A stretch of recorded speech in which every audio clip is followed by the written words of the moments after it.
Dans notre série de formations Parlons BI, aujourd'hui nous allons voir un aspect très important sur la maintenance de vos scripts avec SQL Server, qui est le plan d'exécution.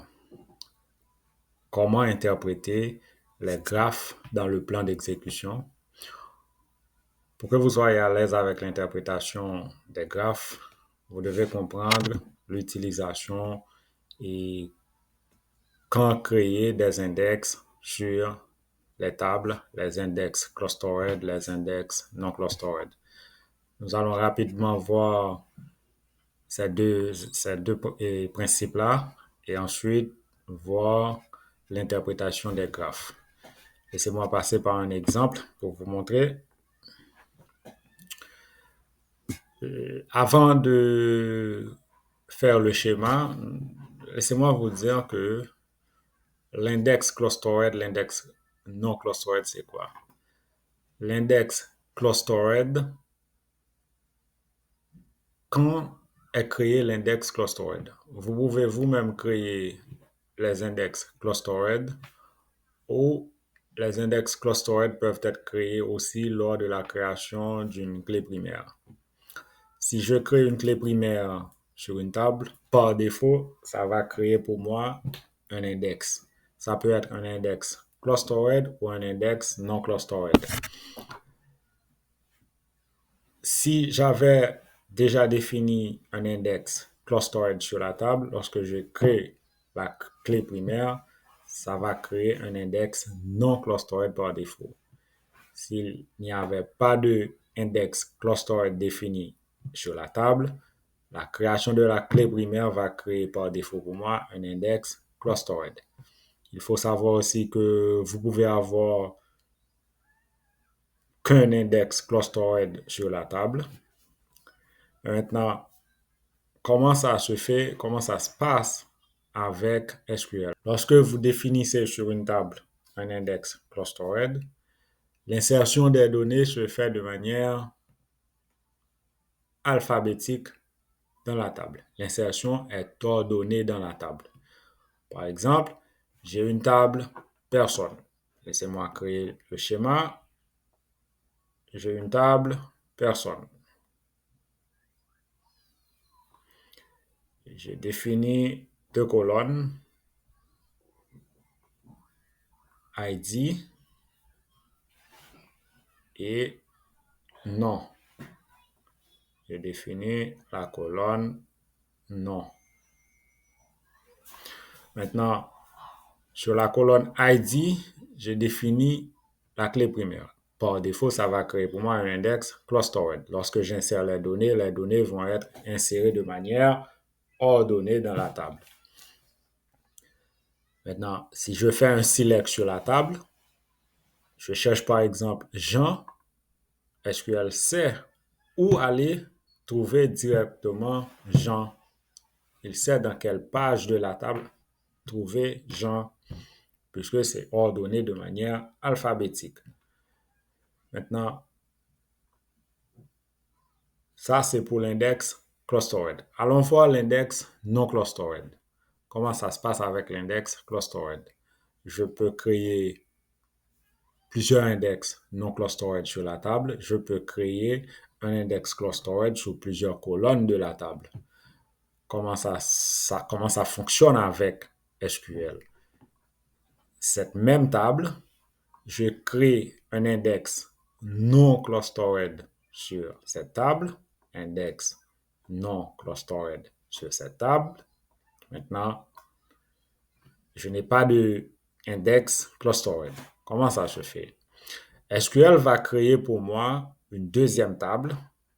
Pardon, je cherche mon pointeur. OK.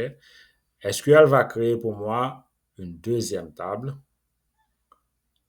où il va insérer les données de la colonne indexée. Vous voyez? SQL va créer pour moi une autre table avec les données de la colonne indexée. Maintenant, lorsque je fais une insertion, SQL insère les données dans la table personne, dans la table personne, et il insère aussi les données de la colonne non. Comment se fait la projection maintenant? C'est comme aller rechercher des informations dans un livre avec des chapitres. Qu'est-ce que je fais si je ne connais pas où se trouve directement, dans quelle page se trouve directement ce que je cherche? Je vais me rendre dans les chapitres et je regarde, je vois, ah ok, Jean se trouve dans le chapitre 4. Maintenant, SQL ne va pas parcourir les chapitres 1, 2, 3. Il va directement dans le chapitre 4 pour trouver ce que je cherche. SQL va regarder dans cette table où se trouve l'information demandée. Donc, SQL a la référence dans cette table. Elle va pointer vers la table personne pour trouver directement cette information. C'est comme ça fonctionne avec l'index non clustered. Maintenant, avec l'index clustered, ça a un coût. Pardon, avec l'index non clustered, ça a un coût sur, sur, sur, sur votre système. Si j'insère 10 000 lignes dans cette table, SQL va prendre un temps aussi pour insérer les données de la colonne indexée dans cette table. Ça prend plus de temps. Si je fais un update, SQL va update là où les informations concernées dans la table personne et il va devoir aussi modifier dans cette table. Ça prend plus de temps. Si je fais un delete, c'est la même chose. SQL doit supprimer dans la table personne et ensuite supprimer dans la table qu'il avait créée. Donc, vous comprenez, avec la création d'index clustered et non clustered, il faut bien réfléchir à ce que vous faites. Si je fais des insertions, des deletes, des modifications, ça prend plus de temps avec les index non clustered. Donc, dans votre base de données, si vous créez trop d'index non clustered, vous allez avoir sûrement un problème avec votre base de données. Donc, il faut bien comprendre comment créer et quand créer les index, surtout les index non clustered. Ce que vous devez retenir des deux index, avec l'index clustered, les informations sont insérées de manière ordonnée dans la table. Si je cherche une information, je sais où aller trouver cette information puisque c'est ordonné. Je ne peux pas créer plusieurs index clustered dans une table. On peut créer qu'un seul index clustered. Si je crée une clé primaire sur la table, ça va créer par défaut un index pour moi. Ça peut être un index clustered ou non clustered. S'il n'y avait pas d'index clustered sur la table, ça va créer par défaut un index clustered avec la création de la clé primaire. S'il y avait déjà eu un index clustered sur la table, ça va créer par défaut un index non clustered. Maintenant, la lecture est plus facile, plus rapide que l'index non clustered. Avec l'index non clustered, vous devez retenir que on peut créer plusieurs index non clustered sur la table. On peut créer un index non clustered avec plusieurs colonnes qui participent dans l'index.